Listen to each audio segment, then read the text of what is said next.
இருக்க பண்றதெல்லாம் பண்ணிட்டு ஒன்னும் தெரியாத பப்பா மாதிரி முழிக்கிறான் பாரு. நைனா ஆத்தா எப்பரா இருக்க மௌனே? நம்ம கிளான்காரங்கெல்லாம் மேல சம பாஸ்தல இருக்கானுங்க. உன் நைனாவால கூட உன்னை காப்பாற்ற முடியாது. யாரா அந்த பையன்? நான் தான் அந்த பையன். எனக்காண்டிதான் காத்து நின்றோம். வணக்கண்டா மாப்பிள்ள. சொர்க்கத்திலேயாவது கொஞ்சம் சிரிங்கலேண்டா.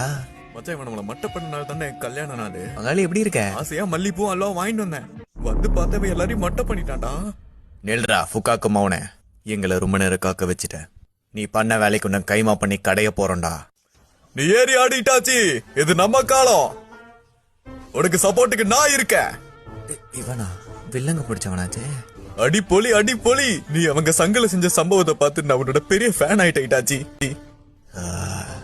இந்த ஆளு திருந்தவே மாட்டான் போல. நான் முன்ன சொன்ன மாதிரி தக்காளி எப்படி முளைச்சதுங்கிறதெல்லாம் முக்கியம் இல்ல, சமைச்சோமா சாப்பிட்டோமான்னு இருக்கணும்.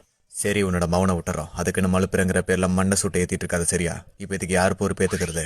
அடச்ச அந்த சனிய சாஸ்கே கையிலையா நான் சாகணும். அந்த உச்சிக்காகலான சேர்ந்தவனுக்கு மட்டும் என்கிட்ட கிடைச்சானுங்க கும்மு கும்முனு கும்மி கண்டம் துட்டமா வெட்டி களைச்சு போட்டுருவேன். நாங்க என்ன சீட்டு கட்டா கழிச்சு போடுறக்கு?